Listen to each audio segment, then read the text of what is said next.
Greetings, race fans, and this is the first time that I made 4 reviews for the sister series to the Triple Crown races. Representing the Indy 500 is the Freedom 90 and Freedom 75 at Indianapolis Raceway Park. Because the Freedom 100 is no longer a thing, sadly, I decided to put on what is the closest IndyCar equivalent to the BetMGM 300. Now, these 4 races will go in order of start time. First up is the USF 2000 and USF Pro 2000 race at IRP, Indianapolis Raceway Park. The Freedom 75 begins with Timothy Carell trying to get his car moving, and he loses his rear wing. Dang.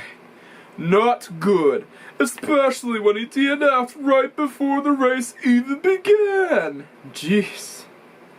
After that has happened, the race gets started for real with Ayrton, that's Ayrton Hoke, not Ayrton Senna, or Ayrton Hawk, however you want to pronounce it, jumping to the lead. Martella is seen charging right behind him, and the battle for lead gets intense. So intense that they start going side by side. In the back, Gaffar and Cooley battle for 5th. On lap 12, Martella overtakes Hawk for the lead, and so far he's looking pretty good. Hawk falls back to 3rd after he gets overtaken by Strage. Yeah, this might affect his position in the point standings. Argos is now in 3rd and Hawk's pace is just no longer there. More drivers want to take 5th from Gaffar, and even Cooley fell behind. So far, no cautions. Seeing Ayrton Hawk fall behind is like seeing Alex Blow have a bad day on an oval. One driver goes a lap down, and it's Gonzalez. Musella and Garzon battle for 9th, while Martella hangs on to his lead. A battle for 4th ensues, and Cox ends up winning the battle for 4th until he gets overtaken by Majman. Hawk is trying his best to defend 7th from several drivers that are trying to run him down. The battle for 3rd, the battle in the back gets really intense, and before you know it, Majman is now in 3rd. Man, there's just no stopping him. Martella gains an Alex Blow style lead gap as he is nearly 6 seconds ahead of Schrage. Hawk is now in 11th as he was not able to hold on to 7th.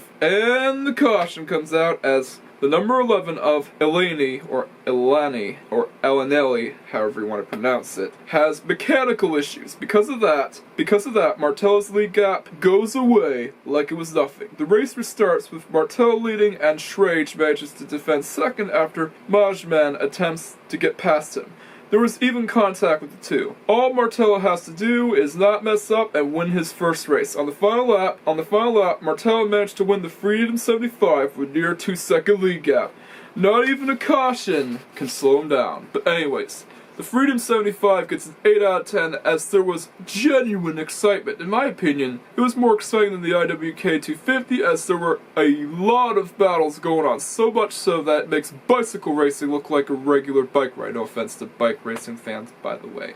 I just never got into it. That's all. But let's be real here, anything is better than bicycle racing, at least to motorsports guys. Worthy of being a sister race to the Indy 500 if you ask me. However, that's only just an appetizer for what's to come. But anyways, let's head over to the Freedom 90, aka the 2nd IRP race for the USF 2000 championships.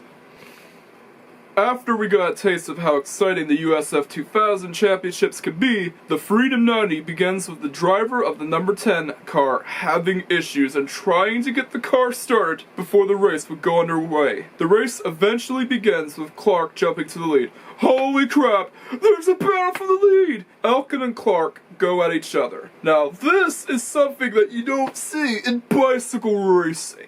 Yeah, because they usually trail by each other until one of them eventually gets past the lead in the end of the race. Yeah, I never got bicycle racing, I never got into it. I respect your opinion on bicycle racing, it's just that people have different opinions, right? Yeah, I'll stop with the bike racing slander, I promise. Unlike the 2000 cars, the Pro 2000 cars have more horsepower, bigger tires meaning they have more grip, and higher amounts of downforces.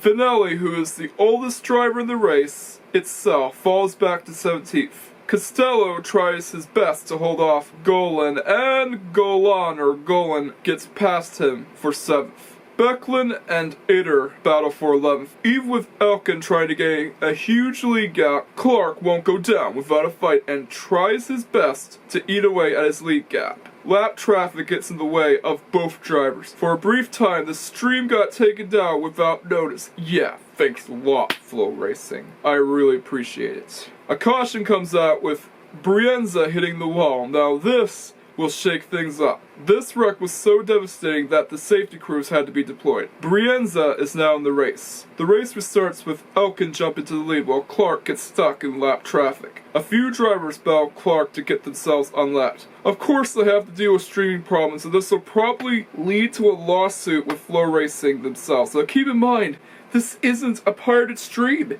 It's from the official USF 2000 Championships YouTube channel itself. Seeing this happen to an official channel is absurd. But anyways, Titulio is now in second, and even he can't run down Elkin. There's just no stopping him. Like the USF 2000 race, all the driver has to do is not screw up and take the win. Come on, man, you can do it. Even though Titulio tries to run him down, Ariel Elkin still manages to win his first Freedom 90 at Indianapolis Raceway Park. Just like the 2000 race, the Pro 2000 race also gets an 8 out of 10, and both races are more exciting than the IWK 250. It's also great to see someone from Israel win the race.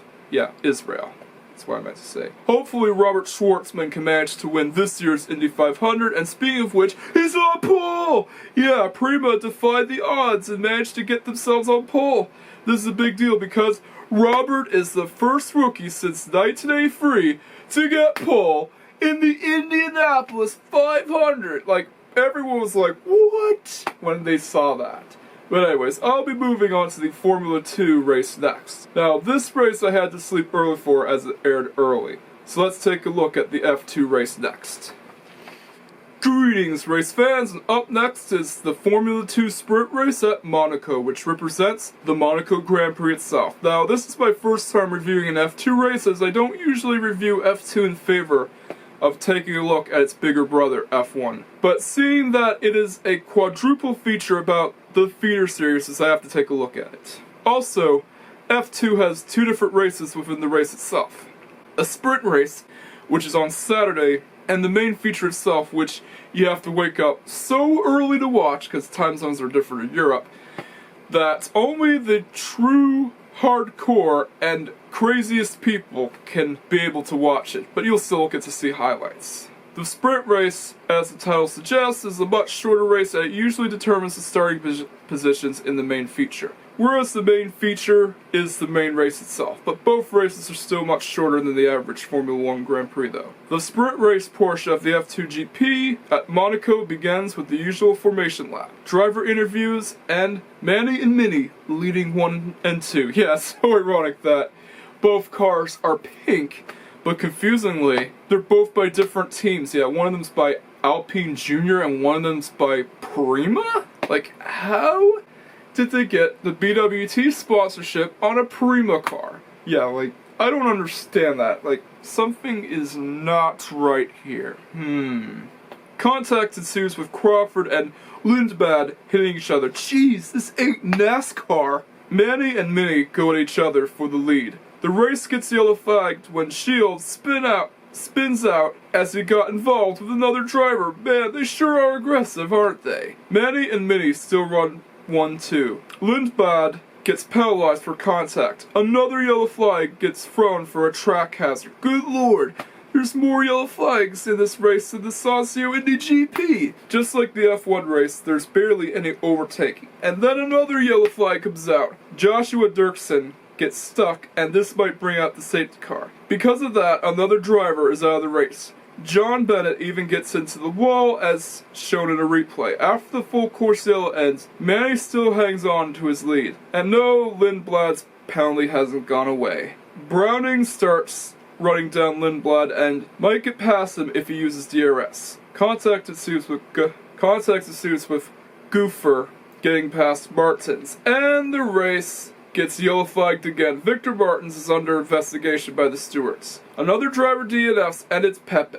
Lindblad starts catching up to Minnie as he starts slowing down. Dunn backs off and stays in 10th to maximize his tally in the point standings. With 2 laps to go, all Minnie has to do is not make any mistakes. Meanwhile, Lindblad still tries his best to overtake Minnie, but wasn't able to do so as Monaco is known to be very narrow. Even with Lindblad trying to pressure Minnie and Minnie still finish 1-2 in the sprint race. The sprint race itself gets a 7 out of 10. It's fun to watch F2 for the first time, but it's still not one of the better races on the schedule. However, the feature race is up next tomorrow. Because the feature race airs so early, I'll only be looking at the highlights, hence why it'll also be featured as a bonus in the Triple Crown Review Spectacular itself. Yeah, only a mad lad will get up early to see the main race itself. We also get driver talk and the podium itself, just like its bigger brother. They even play the winning driver's national anthem, but anyways, the Xfinity Series Charlotte race is up next. So let's head on over to NASCAR. Oh, and by the way, I kinda don't remember the pronunciation of one of the drivers, hence why I butchered it. Sorry if I butchered it. Feel free to correct me in the comments, okay? Yeah, Gopher or Goife, I don't know how to pronounce it. I can't remember how to pronounce it. Anyways, let's head over to the NASCAR race next, shall we? Greetings, race fans, and the third and final race of the Silver Crown Juniors quadruple feature is the BetMGM 300, which represents the Coca-Cola 600. After the special guest gave off the command to start their engines, the race comes underway and Taylor Gray makes a massive jump to the lead while Sheldon Creed gets swallowed up by the pack. Matt Benedetto has a blown tire, but no caution flags thrown. Meanwhile, Austin Dillon is starting to fall behind, which is a bad sign for him. Dean Thompson gets past Austin Dillon, and so far, things are not looking good for the Cup Series veteran himself. Willie B, aka Free Willie, starts running down Connor Zilic, and he gets into a battle for third with him. I'm hoping that Zilic gets past Austin Hill. As long as Hill is running anywhere but the lead, I'll be happy. Yes, Zilic got past Austin Hill and is running in 5th. He even gets into a battle with his rival and former teammate Sheldon Creed. Creed gets past Hill, and Hill is now in 9th as he is starting to fall back. Yeah, what I mean by that is Hill, not Zilic, starts getting into a battle with Sheldon Creed. I'm glad I cleared that up. Taylor Gray continues to lead, even with the threat of a looming Connor Zilic. And the caution comes out. Seriously, I want you to guess who causes it. Yep, it's Chris Wright. If there were to exist a drinking game of how many times Chris Wright gets involved in a caution, I would play it. Only Jeb Burton comes down to pit road during the caution, and it ends with Taylor Gray leading yet again. Willie B gains momentum and starts running down Taylor Gray, which he gets past, and he's now in the lead. Jeez. Though Zilic won't go down without a fight. Hill is now in 11th, and it looks like whatever pace he had in qualifying disappeared. Another caution comes out with Brad Perez having issues. The caution ends with Zilic and Byron battling for the lead, though Willie B manages to get past him, but Zilic is trying his best to run him down. Contact ensues with Taylor Gray and Christian Eckes trading wraps. Meanwhile, Sammy Smith is seen running down Austin Hill and trying to get past him. Justin Allgaier battles Connor Zilic for second and is trying his best to get past him with the power of clean air. We also get a joke while Justin continues to battle Connor Zilic for second. Good on you, man. Good on you. Always good to have fun during a race. Eventually, Sammy gets past Austin Hill, but he has to deal with another ECR-powered car. This time, he is right behind Eckes. And we see the child that put the stars on Jesse's car. And just like that, Willie B wins the first stage of the BetMGM 300. We get our first pit stops of the day, and Willie B manages to win the race off of pit road. Justin gains a few positions thanks in part to him having a fast pit stop. Well, fast for Xfinity Series standards. The second stage begins and Willie B, yet again, makes a jump to the lead, although Justin Allgaier is right behind him. Parker Resloff goes down to pit road as he has issues with his car. By some sort of miracle, Taylor Gray moves up and starts battling Connor Zilic for third. Meanwhile, we get an intense battle in the back with Austin Hill trying to make up for him falling behind, and the other drivers trying to defend their positions. Jesse Love also ends up in a battle with Nick Sanchez. Sheldon Creed also gets past Christian Eckes. Nick Sanchez has to deal with Brandon Jones, who now has to defend 8th. He wasn't able to defend 8th as Nick falls back to 10th. Taylor Gray manages to get past Connor Zilic for a brief moment until the clean air got sucked away from him and fell behind Zilic. Willie B gets a huge lead gap, and here's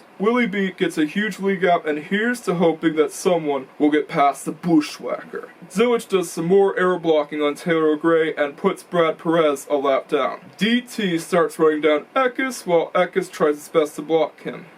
DT starts running down Eckes, and while Eckes tries his best to block him, DT still gets past him. Yeah, show him who has the better patriotic scheme. Willie B manages to win the second stage, and it looks like nothing can stop him. Hopefully that'll change with the pit stops. Our next race off pit road begins, and as expected, Willie B wins the race off pit road yet again. Willie B gets a penalty thrown at him for speeding on pit road. Again! But anyways, the third and final stage begins with Justin Allgaier and Taylor Gray having a battle for the lead. Allgaier wins the battle for the lead after he takes away the clean air from Gray. Willie B starts moving up for the field after he got penalized, and we get a restart violation with Jesse Love. RCR, can you please not get into hot water for 5 minutes? Willie B starts having issues with trying to move up as several drivers try their best to defend their positions from the trailing bushwhacker. Justin continues to lead and gains a 2.5 second lead gap. Austin Hill gets past Austin Dillon for 9th, and Byron is now in 12th.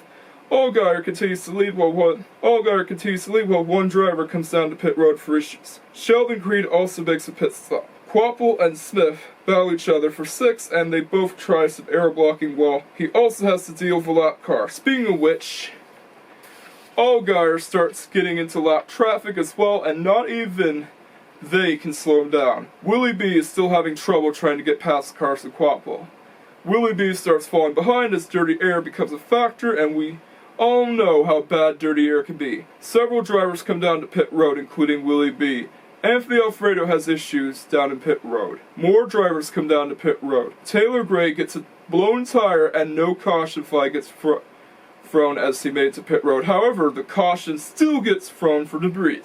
Several drivers come down to pit road under caution. This time, Brandon Jones wins the race off pit road as William Byron pitted in before the caution. The race restarts with Justin Allgaier jumping to the lead yet again. Connor Zillich hits the wall, and then all of a sudden, D. Thompson is running in third and Harrison Burton is running in second. Wait, what? And then another caution comes out with Sam Mayer blowing the tire and hitting the wall. The caution ends with Justin making a jump to the lead, while Harrison Burton struggles to get going. Holy crapper, Sheldon Creed is running in second. Now this is something to look forward to. Chase Briscoe has issues, but no caution is thrown as he was lucky enough to make it on pit road in time.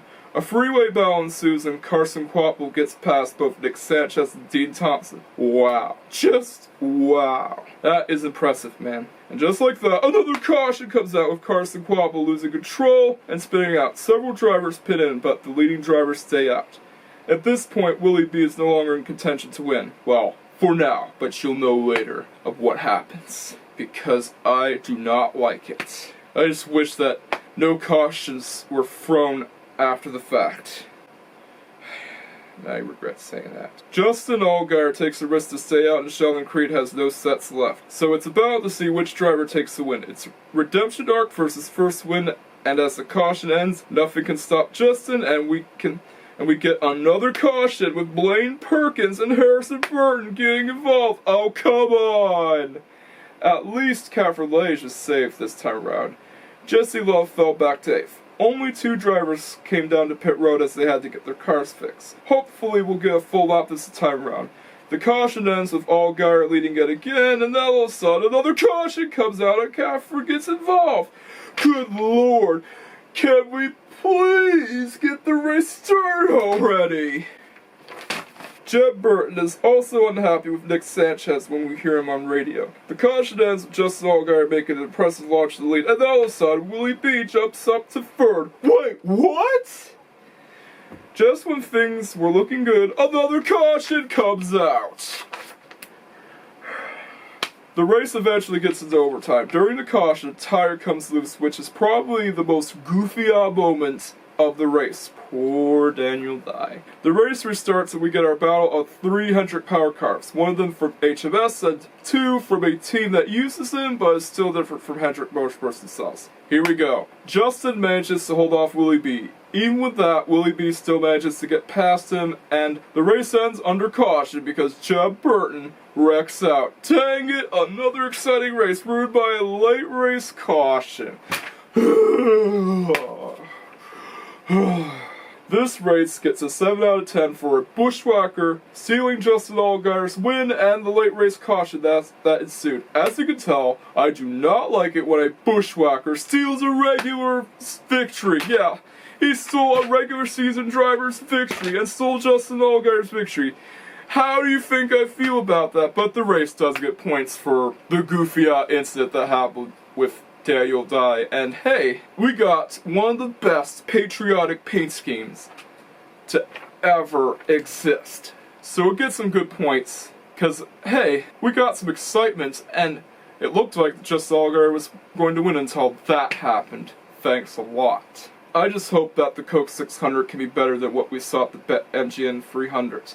Had it not been for those cavalcade of cautions, Justin would have gotten his redemption arc, but as it stands, it is one race to forget. I'll be doing the rankings next, and there will be bonus content at the end of the video itself, so let's rank all the truck and Xfinity Series patriotic schemes. Hopefully that'll make me feel better. Yeah, I had to add in 2 extra trucks as well. Tier Maker requires me to upload at least 5 images for the tier lists.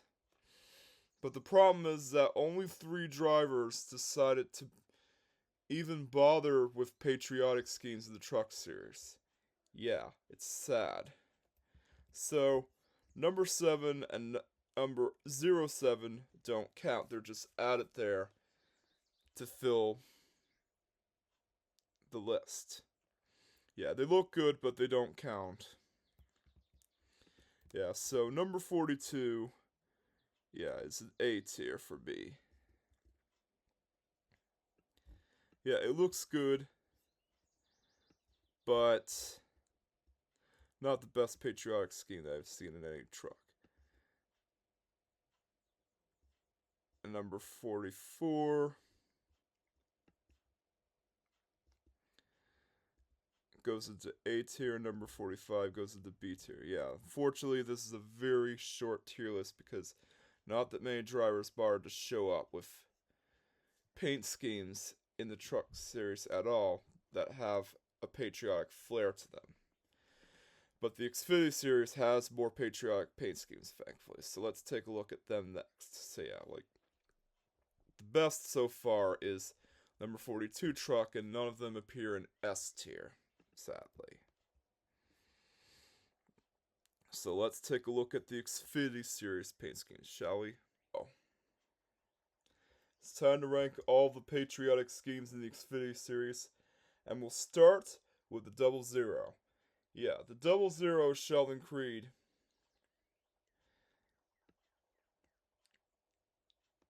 Yeah, it has that patriotic flair to it, and it goes into A tier. Because I do like the beef on the car. Yeah, there's so much beef on that car that it makes me want to eat the race car. I never wanted to eat a race car that badly. Well, you can't eat a race car unless if you're a giant. Yeah, normal humans can't ingest metal, but giants can. And the number 1 of Sammy Smith is high A tier. I mean, Carson Quapple. Sorry about that. Sammy Smith is the driver of the 8th. Yeah, driver of the 8 car. Yeah, the number 1 of Carson Quapple goes to 8 tier. It looks freaking fantastic. High A tier for me.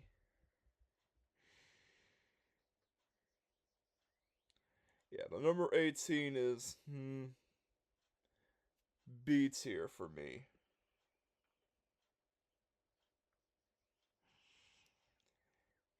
Because, well, it looks like it would be designed by the same person as the 99 of Matt DiBenedetto. 2, all jokes aside, isn't actually that bad. It's low C tier for me. Yeah, it looks like a child stuck on stars of a race car. Yeah, like, I agree with Michael Moose, it definitely does look like a child just put stars on a race car, and I know who did it. Yeah, like, the reason why it's not that bad is because it looks better than Austin Hill's car, which is C tier for me, because it basically looks the same as Kyle Busch's car, except Austin Hilly. Number 26, S tier. It has the patriotic flair. Yeah, I mean, it has the patriotic flair down to a T. It is absolutely amazing. It's got an eagle that screeches by, and whenever you see that car, the driver just screams, "What the F is a kilometer?" Number 27, B tier for me. Yeah, like, I know the boot barn car of Austin Dillon doesn't count, but still a low B tier for me. Just wish it was a patriotic boot barn car. Number 31, D tier. Yeah, it's like they put an American flag on an ordinary car. Number 48 is an A tier for me. Nick Sanchez's car looks like a military car. And the number 54 of Taylor Gray, it looks great as well. A tier. Not as good in my opinion as Carson Quapple's car. And I forgot about Justin Allgaier's car, which S tier.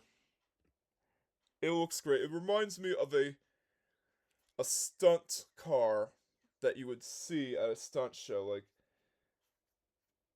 if Evel Knievel had a stunt car instead of a stunt bike. Definitely does give off the Evel Knievel look. Number 71 is an A tier, as I do like the look of the patriotic flair and the camo. Yeah, it's an interesting mix. And number 99, B tier. Yeah, it's the same as the number 18 of William Sawalich or William Sandwich. Yeah, in my opinion, Dean Thompson absolutely kills it with the patriotic scheme. Yeah, because you just hear the USA theme song come off. Yeah, I don't want to get into politics or anything.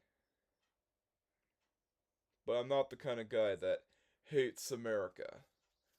I still like America, because America is Canada's friend at the end of the day. Anyways, this is the ranking list for each patriotic scheme in the Truck and Xfinity series. There are not that many in the Truck series, but in the Xfinity series, there are plenty. Enough to make a tier list. But anyways, here is the bonus content. Backus's car, and guess what? It goes into A tier.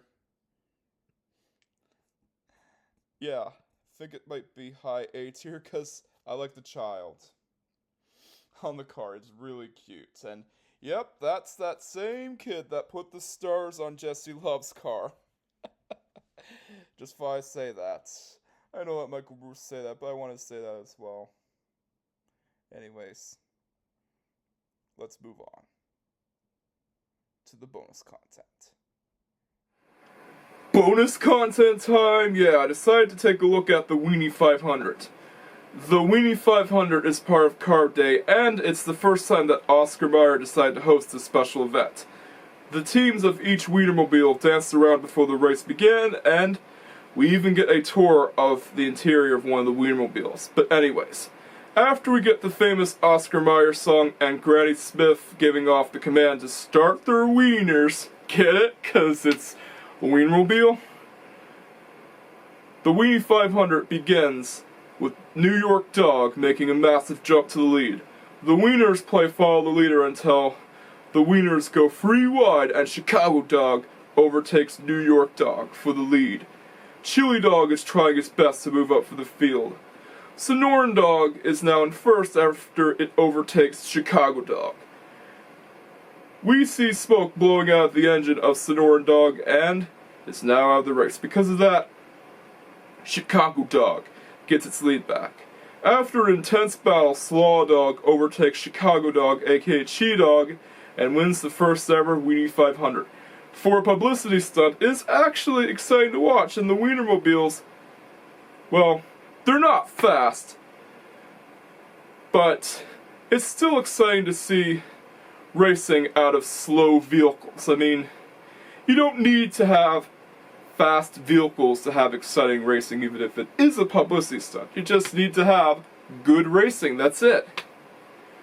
I mean, the Global Miata Challenge has exciting racing, even though the cars have as much horsepower as your grocery getter, but it's still exciting racing because the cars have good power to weight ratio, and it's all about the driver's skill. I would love to see planners try out something similar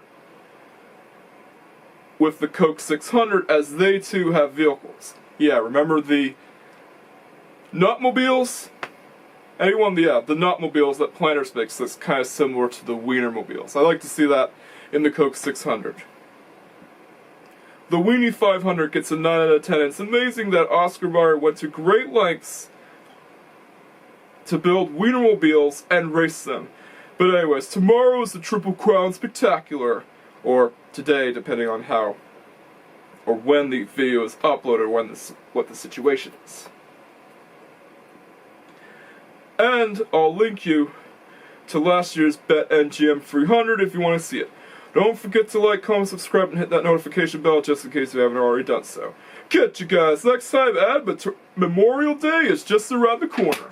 Peace out.